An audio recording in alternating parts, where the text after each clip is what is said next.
This is Democracy Now!, democracynow.org, the War and Peace Report. I'm Amy Goodman. We're joined now by one of the country's best-known spoken word artists, Saul Williams. 20 years ago, he won the title of Nuyorican Poets Cafe's Grand Slam champion.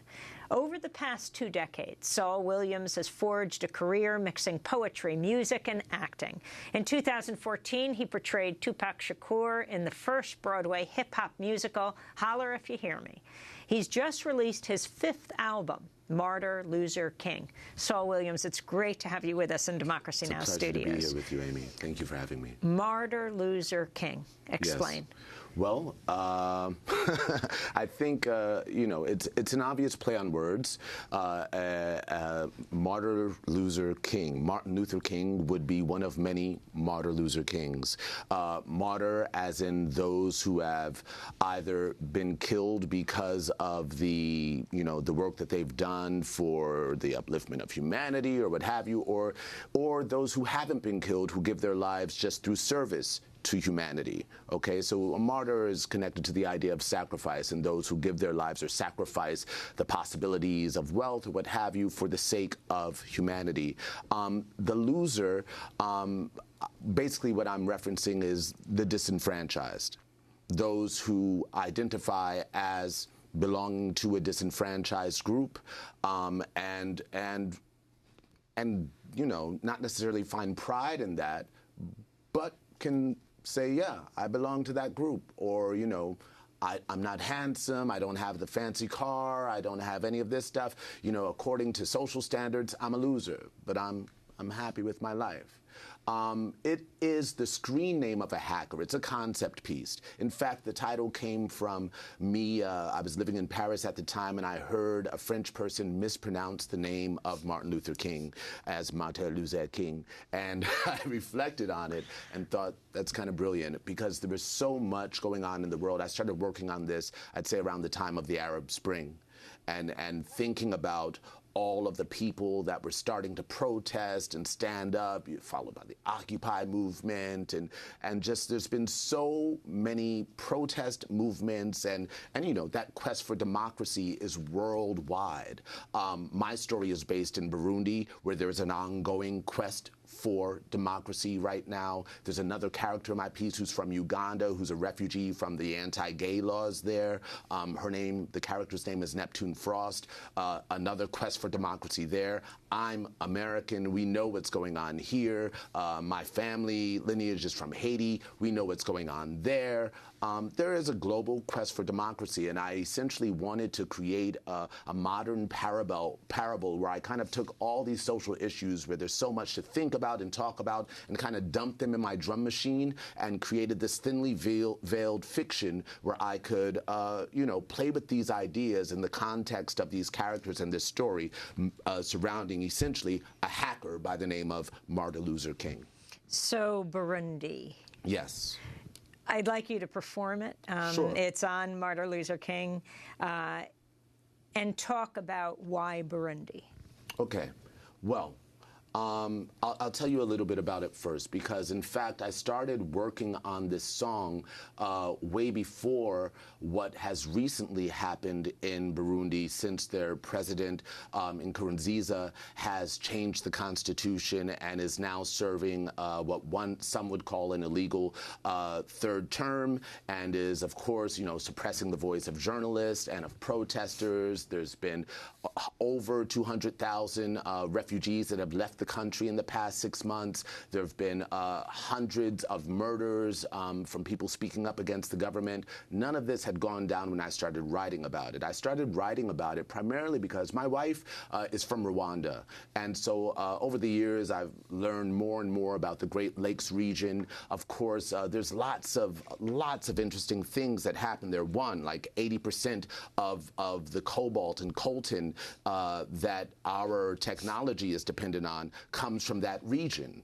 Okay, and as you can imagine, the story around those mines and the exploitation that occurs around those mines are the sort of things you probably don't want to think about when you're taking a selfie. You know, you really don't. You know, it's the sort of things that we don't want to consider in larger industrialized nations when we think of the sort of exploitation that's necessary to ensure our comfort, right? the story's not necessarily about that, but it starts there. And so from there, I chose Burundi primarily because Bujumbura, the capital, was sort of a destination for many people living in that region, the same way we may dream of going to Paris. People would talk about the music, the food, the nightlife, and what have you. And so I started creating this parallel universe in this fictitious landscape where our main character, Martin Luther King, is from. And so I'll recite the song for you, and then we can talk some more about it. But it goes like this. Running down a dark street, at that got a flashlight, Nike swoosh on bare feet, Whitney Houston's crack pipe, the greatest love of all, watch me rise to watch me fall, contemplating renters laden, houses that I can't afford, show my papes at heaven's gates, they ask me for my visa, lived a life without no hate, so tell me what you need, sir, question your authority, genocide and poverty, treaties don't negate the fact you deal in stolen property. Hacker, I'm a hacker in your hard drive. $100,000 Tesla ripping through your hard drive. Oh, Jesus, pull the cord. Seatbelt, what you standing for? Buckle up, let's knuckle up and tell Muhammad, bring a sword. Swoosh, I'm a candle. I'm a candle. Chop my neck a million times, I still burn bright and stand, yo. Visual in the middle of your occupied locations. One that burns for haters. One that burns for Haitians. I'm a candle. I'm a candle. Chop my neck a million times, I still burn bright and stand, yo. Standing in the middle of your synagogue and chapel, licking that forbidden fruit through bitten glowing apples. Factories in China, coltan from the Congo, smuggled to Burundi, hidden in a bongo. We beat a mighty drum, changes go before they come. Guns and ammunition, pay tuition for the desperate young. Hacker, I'm a hacker in your hard drive. Hate ain't no security, I'm hacking through your hard drive. Information highway, tunnel vision highway. Exit 17, yo, bring the mother my way. Virus, I'm a virus in your system. Your history teacher, I never been a victim. I'm just a witness, Hitler can come get this. Rabbis in Ramallah throwing burqas on these I'm a candle. And so essentially, this song takes a Rumi poem. It was inspired by a poem from Rumi where he says, I'm a candle. Chop my neck a million times, I still burn bright and stand. And I thought of that because, like, when you think of even like the Black Lives Matter movement right now, and so many, social movements happening today, that are happening without singular leadership. And I think it's actually brilliant because we learned from COINTELPRO and so many past movements how it was so easy to knock out a leader and quell the movement. And so now, through social media, through Twitter and all of these things, we're able to mobilize without actually having a singular leader. And so I found that poem inspiring and went on to create this song surrounding this character, which is, like I said, thinly veiled fiction, really there to provide an alternative source of energy for those who are mobilizing to create democracy now globally. Wow. Saul Williams, you left the United States. You went to live in Paris for 4 years. Of course, James Baldwin comes to mind. Yes. Most recently, Ta-Nehisi Coates moved to Paris. Talk about why you left the United States. And also it gives you a different view of Africa, particularly the former French colonies like Burundi and Rwanda. I spent a lot of time on the continent of Africa while living there because it's much easier to go, right? Well, of course, there are people like you said, like James Baldwin, Nina Simone, Josephine Baker. The history list is long of those people who chose to go there. I can't say that I chose to go there for the same reasons. I was living in Los Angeles, and essentially just realized that if I I was dreaming of doing stuff like that, living abroad. I had done it as a teenager, living in Brazil, and it really changed my perspective, not only of myself and of the world, but how I looked at the States, because it's a different thing to look at the States from the outside. And so I decided to move to Paris primarily because, one, I had a 13-year-old daughter who I wanted her to have the sort of insight that comes from looking at her country from the outside and to experience another way of seeing the world. And because my first film, Slam, won the Camera d'Or at Cannes, and my first album was released in France a year and a half before it was released in the States, I've had a good relationship primarily in France and across Europe, and decided to try it out. And just to see what it would feel like. And arriving there, it was interesting on many, like in many small scale, but which are indeed large scale ways. For example, I remember my daughter getting a little bronchial cough, and I'm there. I don't have health care there.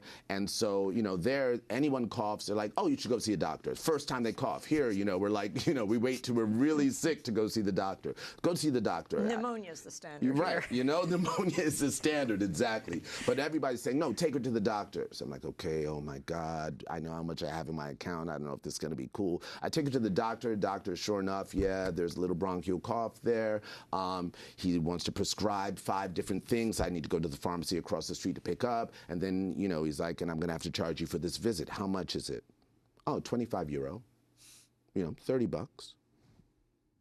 Okay. Thank you. I then go to the pharmacy across the street, and I get 5 different, there's a syrup and pills, antibiotic, all this stuff. It all adds up to like $6.50. And it's at that moment, essentially, that I realized that people who have like a single-payer healthcare system, it actually affects culture, life in ways that here, for example, we actually can't imagine. We're afraid of growing older and getting sick, for example, because I know people who try to keep their job because they need a way to pay for the operation that they know they need and all this stuff. And there, it's a different thing. Same thing with education. The idea of like you can be whatever you want to be. It's not going to cost you so much just because you're passionate about medicine and you want to be a doctor, or you're passionate about law and you want to become a lawyer. It's not going to cost you that much if you live in a sort of socialist country like that. And so being exposed to this, that reality and how it affected how people think and what have you was enormous for me. Yeah.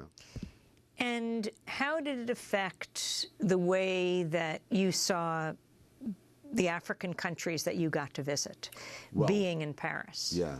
I ended up spending a lot of time, particularly in Senegal. I shot a film while I was over there in French and Wolof called Tay, or Aujourd'hui, and ended up spending about 3 months in Senegal, and then traveling to other countries and other regions as well. It wasn't my first time, but it was the most time I had spent. And even in Paris, the African community there in Barbès and what have you is strong. The thing that charged me is just the layers and levels of dialogue that I was able to have about politics, about global infrastructure, and seeing how informed the average person is. And how was it for your 13-year-old daughter to go to school? She went to public school there, and first she's in like French as a second language course, when she starts off. And the first day she comes back from school and she's like, oh, guess what? They have us translating Nina Simone songs in school to learn the language. Another day she comes home and she says, today I was in class, there's tons of people going to France. So there was an Afghani boy in her class who in the middle of class, he gets in trouble because his phone rings. He runs out and comes back crying, and the teacher explains, after he explains to the teacher, who is Algerian, what went down, the teacher explains to the class, he's crying because his family was just killed by your country. That's what she says to my daughter. And so she comes home and tells me the story. I said, well, what did you do? She was like, I sat with him at lunch and told him, I'm sorry, I'm not that kind of American. It makes me want to cry. But it was so bizarre for her to be exposed to, you know, the sort of reality that our foreign policy imposes on others that, you know, that we're shielded from here. Saul Williams, you have a song on your latest album, Homes, Drones, Poems, Drums. Talk about that. That song, of course, is related to the story of Martin Luther King, who he's kind of like a virtual Banksy. He does these amazing hacks from this village that we call Martin Luther Kingdom in Burundi. And of course, because of like Western arrogance, they see the signal coming for years, and they don't believe that it's actually coming from there. They figure it must be somebody in London or Berlin or somebody throwing the signal. There's no way that these crazy hacks have happened in Burundi. When they finally figure out where it's coming from, he's droned. He gets labeled as a terrorist. I mean, that's what happens in the story. He gets labeled as a terrorist and is droned and is killed by, you know, U.S. intelligence. And as I said, this is a thinly veiled fiction for me to be able to talk about some of the realities that the world faces right now as we shift into a more technological, you know, reality and higher intelligence and all of these things that, you know, that come about, security as a result of that. So that song in particular is essentially about conditions that people face when they are labeled or branded or just neglected by the powers. In that song, I reference a village that I visited in Palestine, Belin, where once again I saw the sort of raids that were happening. It's like, you know, 30 minutes outside of Tel Aviv, but the difference between lifestyle in Belin versus Tel Aviv is like worlds apart. I referenced Detroit in that song, and the housing issues there. Yeah, it's a melange of ideas, that song. Talk about Think Like They Books Say. Okay. Think Like the Books Say is a really fun song that chronicles the meeting of these two protagonists in the story of Martin Luther King and Neptune Frost. Neptune Frost is a refugee from Uganda. It's someone who was raised as a boy, born with both sexes, internally identifies as female, and when she leaves Uganda, finds the courage, like she runs away in order to find the courage to be herself. And she lands in Martin Luther Kingdom, where she's accepted and ends up playing an enormous role in the story. And so, yeah, Think Like They Books Say is about the meeting between those two characters. It also gives a bit away about who Martin Luther King is as well.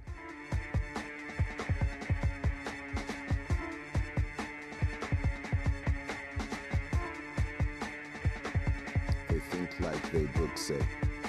Here we go.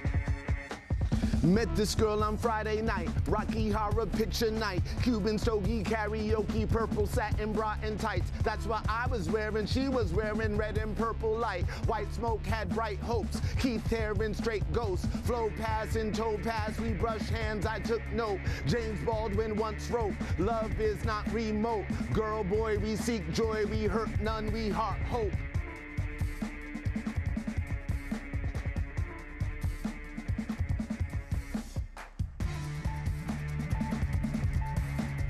Girl, boy, girl, girl, boy, girl, girl, boy, girl, girl, boy, girl. Girl, boy, girl, girl, boy, girl, girl, boy, girl, girl, boy, girl. Girl, boy, girl, girl, boy, girl, girl, boy, girl, girl, boy, girl.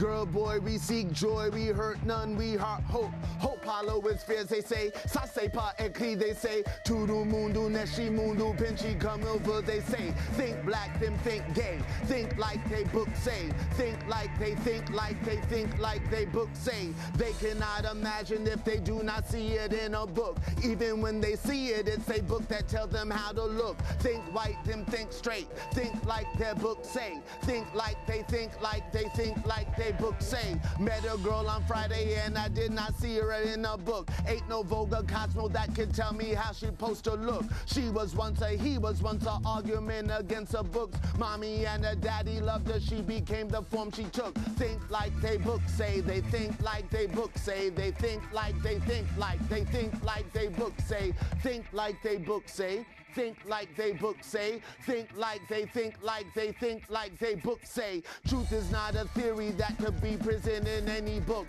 Words are sometimes prison, sometimes prisms from the way you look. Think like they book say, think like they book say, think like they think like they think like they book say.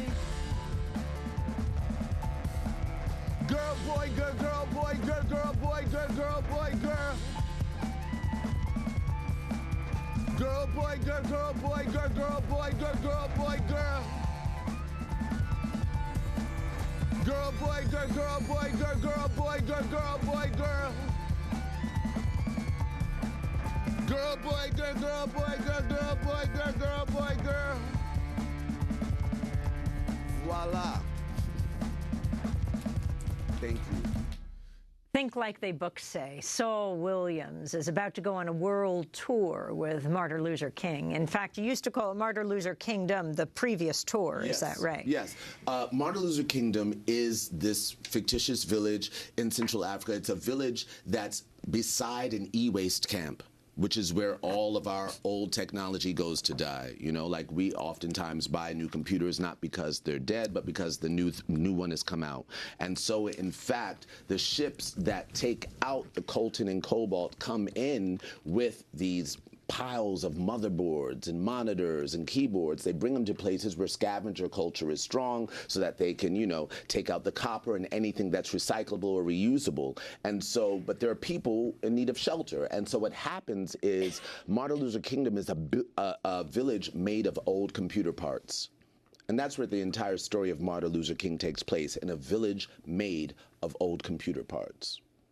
Art and resistance. Art and resistance. As you can see, like with Think Like They Books Say and all the stuff I've talked about, we're basically fusing this quest for democracy with, issues that affect the trans and gay communities, issues that affect, the impoverished worldwide, issues that come up through new technology and old forms of exploitation. You also address these issues in your book of poetry in USA. Yes. Explain it, and also the U.S. and the parentheses around the A. Of course. Well, this book was my first commissioned book of poetry. As I was working on Martin Luther King as a graphic novel, my publishers that published all my previous books of poetry, Simon & Schuster, in fact, they don't do graphic novels. They were like, but, we do want to commission you to do something, and you just moved back to the States after living abroad for 4 years. Could you talk to us about what it feels like to be back in the States? And so I had 1 year to jot down all the thoughts that came to mind about what it felt like to be back. Of course, right around the time that I started working on this book, there was the murder of Michael Brown and then Eric Garner, and we know that list of names that goes on and on. Of course, these aren't new instances per se, because I grew up attending protests against police brutality and what have you, where things were going down the same way then as they are now, but simply because of the technology that we have and our ability to record and spread the word and chronicle these things and document these things in new ways that allows us to shift the popular dialogue around it. And so Where did you grow up? I grew up in Newburgh, New York. And Newburgh is about an hour from New York City. And I don't know, but if you look up Newburgh for the past 40 years has had the highest murder rate, crime rate, drug trafficking rate in New York State, with just 30,000 people. I grew up there. My father pastored a church there. And I was exposed to so much from great teachers and rough streets there. My mom's a school teacher. And so I got the best of many worlds and the not so best of many worlds. How did poetry become your medium? Through hip hop and theater. You know, like I grew up wanting to be a rapper once I discovered, you know, hip hop and all this stuff, and simultaneously falling in love with Shakespeare, which I was studying in school, and started doing school plays at a young age. The first one I did was Julius Caesar. I played Mark Antony. And once I had kind of figured out all the layers of meaning and how playful you could be with language, I started applying that to my raps and you know, and just fusing those worlds. And so my life essentially has been fusing that love of theater and music, you know, and performance. Do you want to share a poem for us, with us from USA? Sure. Sure. In fact, I'll recite one. Maybe I'll do just part of it, but it's one that's in here that there's a few ideas that are shared between this book and Martin Luther King, the project. And so there's one that's called Colton is Cotton. And it goes like this. Hack into dietary sustenance, tradition versus health, hack into comfort, compliance, hack into the rebellious gene, hack into doctrine, capitalism in relation to free labor and slavery, hack into the history of the bank as beating the odds, a mere act of joining the winning team, hack into desperation and loneliness, the history of community and the marketplace, hack into land rights and ownership, hack into business law, proprietorship, hack into ambition and greed, hack into forms of government, systems of control, their relation to suffering and sufferance, hack into faith and morality, the treatment of one faith towards another, hack into masculinity, femininity, sexuality, what is taught, what is felt, what is learned, what is shared, hack into God, stories of creation, serpents and eggs, hack into nature, biodynamics, biodiversity, cycles and seasons, hack into time, calendars, Descartes, its relationship to doubt, is it wired to fear, the notion of control, the space-time continuum, the force of gravity, whether the opposite of gravity is freedom. That's an excerpt of the poem Colton is Cotton. That kind of has a foot in both worlds, this book and Martin Luther King. Hacking is a very important metaphor for you. Yes. Talk about why. Well, of course, first, because it speaks directly to the sort of freedoms that still exist right now, while the internet, you know, is still essentially free in some ways. You know, there's a huge fight to keep it free and open, and to spread it to more people who can use it, because there are, of course, tons of people who have been aided tremendously by this resource. I mean, the continent of Africa, for example, is the continent with the largest number of people connected to the web, and the only continent where the largest, where the majority of the population is under the age of 25. That's part of the reason why I based this story there, because the idea of the future is so strongly connected to those two statistics, you know? And so thinking of those resources, hacking, of course, with much gravity, I can also say that the first way that many of us started using the term hacking has more to do with a machete, right, than with the computer. And so basing a story in the Great Lakes region, where we know the history there as well, yeah, there are layers of meaning there. It's delicate, the topic, but I use it as a metaphor in ways that many of us do. We talk about life hacks now, shortcuts for you know, doing things and figuring things out. But there's also the techie response, which is to say that there are ways of cutting through the nonsense, or you know, there's the Robin Hood aspect of things. There's the WikiLeaks aspect of things, you know, that brings us to Julian Assange. So talk about Julian Assange, Chelsea Manning, Edward Snowden. And Aaron Swartz. And Aaron Swartz. Yeah.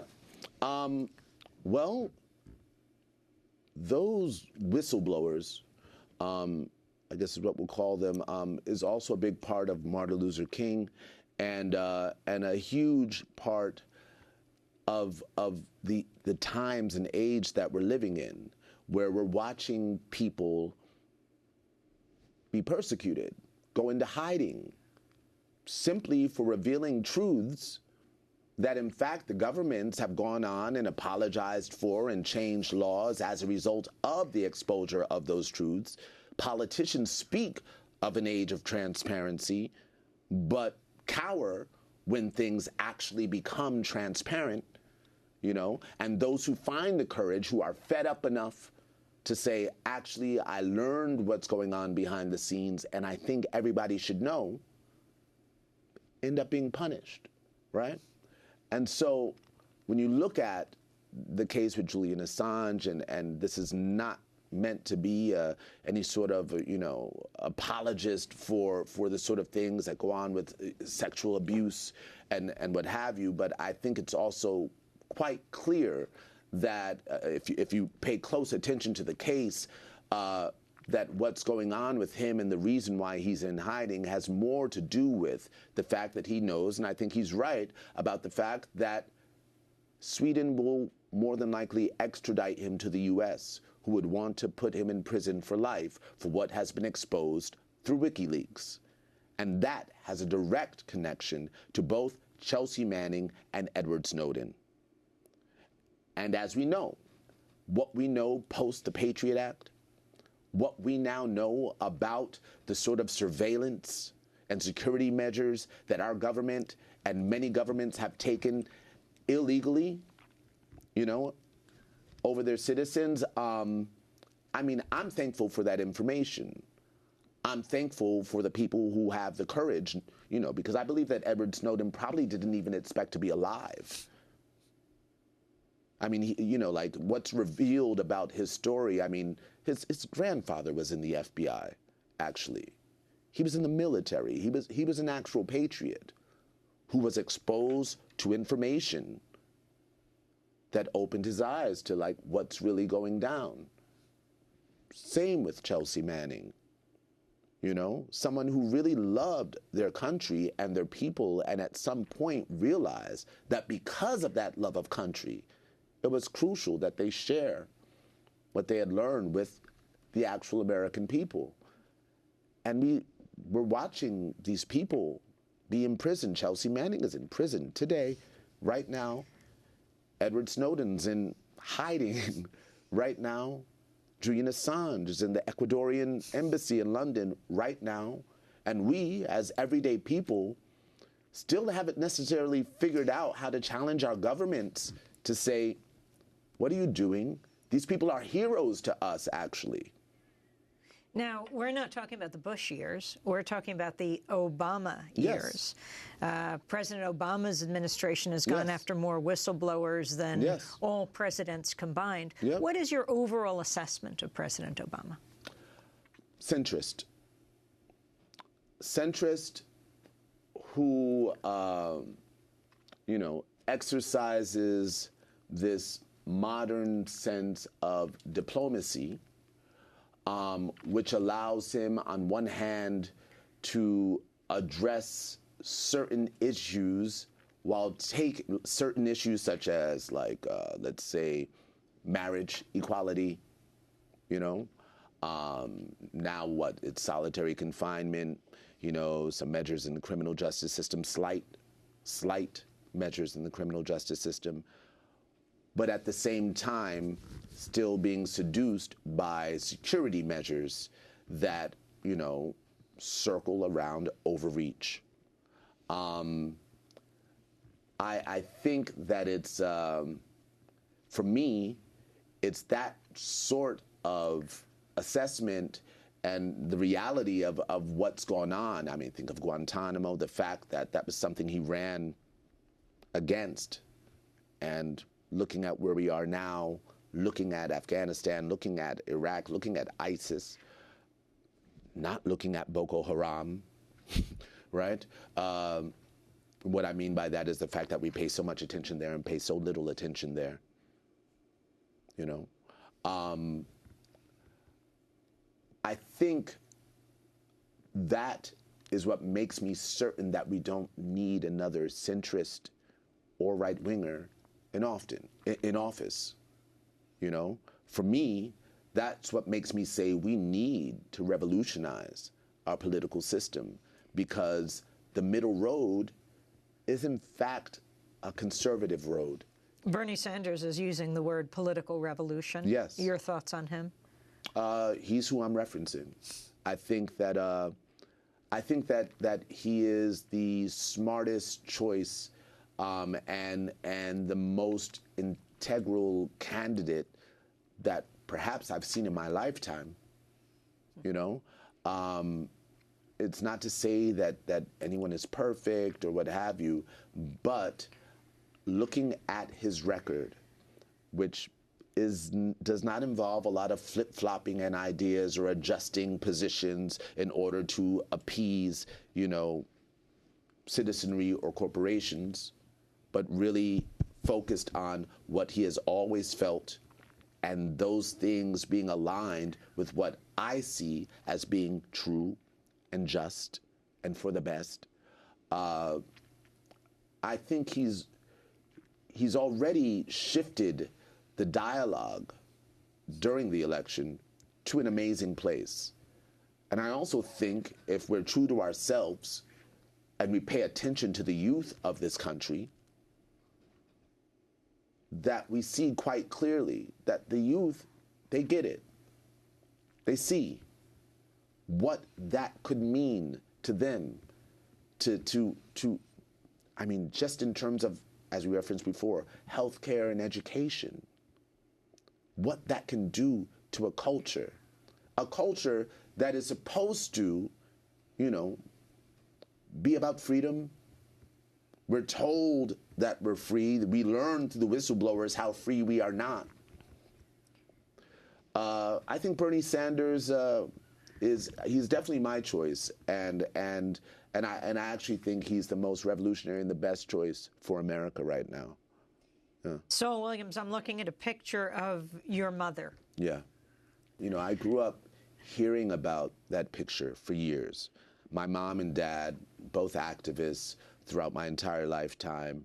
You know, I grew up in Newburgh, New York, as I told you. One of the people that would sing regularly at my father's church was Pete Seeger, you know? And I always be like, why is my dad inviting, you know, Pete to get up on stage? I didn't know who he was. He was just a neighbor who was really nice and who played the guitar and sang songs that we sang in school. I didn't realize that they were his songs,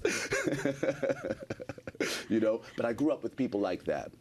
And my mom, who's the same person, like when I came home at 8 after doing Julius Caesar and saying, I want to be an actor when I grow up. And my dad saying, I'll support you as an actor if you get a law degree. And my mom saying, then you should do your first school report on Paul Robeson. That's my mom. That picture of my mom is from 1963, Brooklyn, when the construction workers in New York were segregated. They were, in fact, none of the New York construction companies were hiring blacks at that time. And so people had mobilized to force the hand of the local government to hire black construction workers. Yeah. And so that's what my mom was protesting in Brooklyn. And of course, she's being arrested there. And so I'd heard about that picture for years. And then about 2 years ago, a cousin of mine was on eBay and was like, hey, isn't that your mom? And we were all like, oh my God, that's a picture. My mom is still alive. In fact, she just had her 75th birthday, so happy birthday, Mom. And yeah, that's her. That's her in all of her glory with her fist up singing In the Arms of the Police. Let me ask you about Tupac Shakur. Yes. Holler If You Hear Me, Yeah. the Broadway musical Yeah. that you did. The great thing about that play was that, you know, one, it was started, most people don't know this, is that play was conceptualized by August Wilson before he passed. And what he did is he started taking all of Tupac's music and then creating a story restricting himself to the text that Tupac had written. And so it's a story that takes place in Middle America. And it's basically a story about gun violence in Middle America. And of course, it's a very sobering story. It was not about Tupac's life. It was a parable about gun violence in Middle America, about a guy who comes out of prison, comes back home, tries to stay out of trouble, is pulled back in before he makes a decision that doesn't only change his life, but changes the community around him, right? And we had a rough time on Broadway because essentially the play was extremely political, and most people who came to see it, you know, would be standing and crying at the end. And so when you're choosing, I guess, between like Rocky the Musical and Cinderella and all of these things, it's hard to choose to go to the place where you know it's going to make you cry. But it was powerful, extremely powerful, directed by Kenny Leon. And for me, it was a perfect fusion of my love of theater and love of hip hop. Could you end with Amethyst Rocks, the Sure. poem that first brought you Sure. fame? Let's see if I remember it. Yes.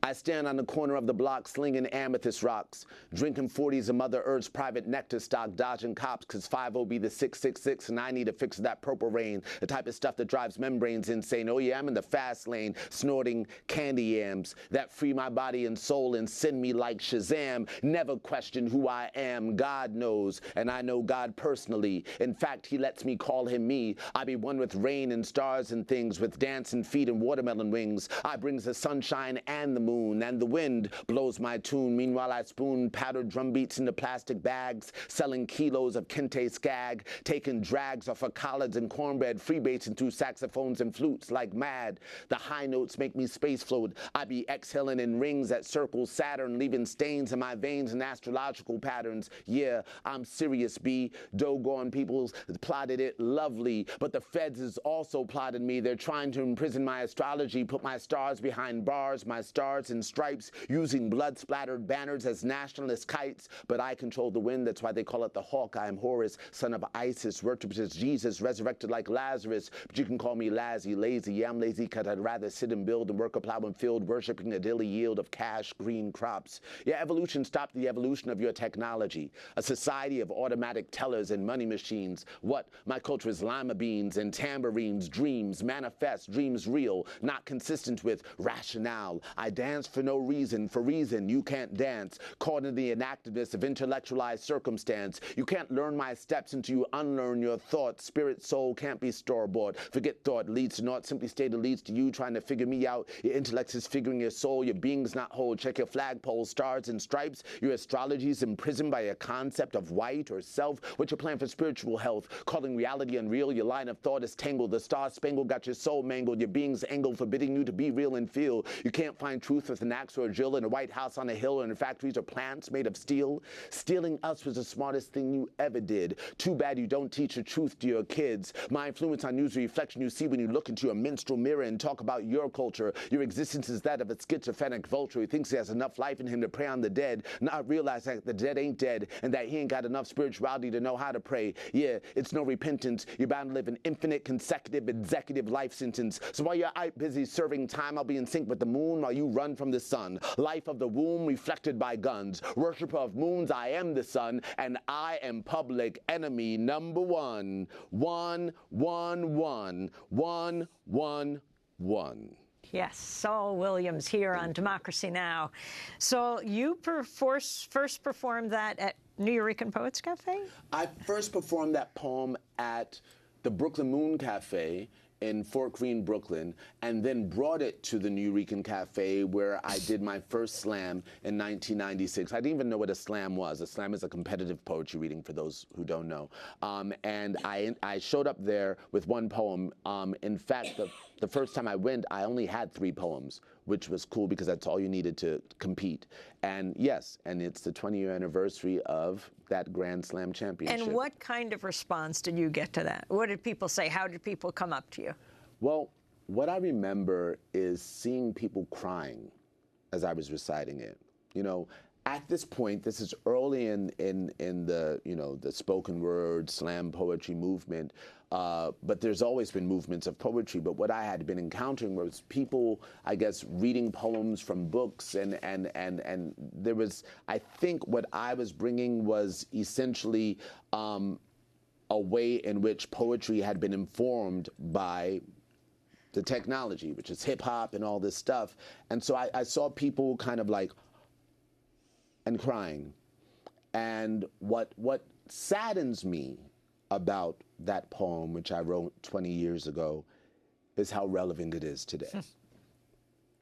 Talking about Oscar So White, talking about, you know, criminal justice system and all this stuff. Irish Times wrote, a man came up to you, they were quoting you, saying, and asked you to be the opening guest at an Allen Ginsberg reading. Yes. And then someone else came up to you and said, open for Last Poets. Yes. And someone else said for Gil Scott-Heron. That was when I had only written that poem. And then for Roots, for Fugees. The Roots, the Fugees. For KRS-One. Yep. Yeah. That was March 16th, 1995. I read that one poem, Amethyst Rocks, at the Brooklyn Moon Cafe. And yeah, my life was changed. I got all of those invitations to go read poetry, with all of those wonderful, legendary poets and artists, and found myself suddenly, like in the green room with the Last Poets and Gil Scott-Heron, and those guys telling me, you got to write more poems, man. You got to write more poems. And so I did. I mean, but it was under their influence.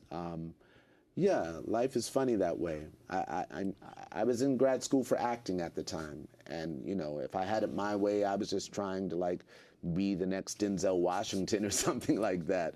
But I was spoiled initially by Slam, because instead of being asked to just act in it, I was asked to write. And the moment they asked me to write, and I'd never considered writing a screenplay before, but the moment I was asked to write, I thought about Oscar So White and all this stuff, and about how rare of an opportunity it would be for me to work with Mark Levin, another great ally and friend, to have things that were of importance to me find their space on the screen. And so we embedded that story with as much truth and the fight for social justice. It's all embedded in that film. And that film is extremely relevant today. In that film, we're talking about privatized prisons, we're talking about the war on drugs, and I guess most beautifully, we're talking about how all individuals are empowered by their voices and can speak up and speak out for democracy now and for change. Saul Williams, thanks so much. Thank you. Saul Williams has just released his 5th album, Martyr, Loser, King. Thanks so much for being here on Democracy Now! I'm Amy Goodman. Thanks for joining us.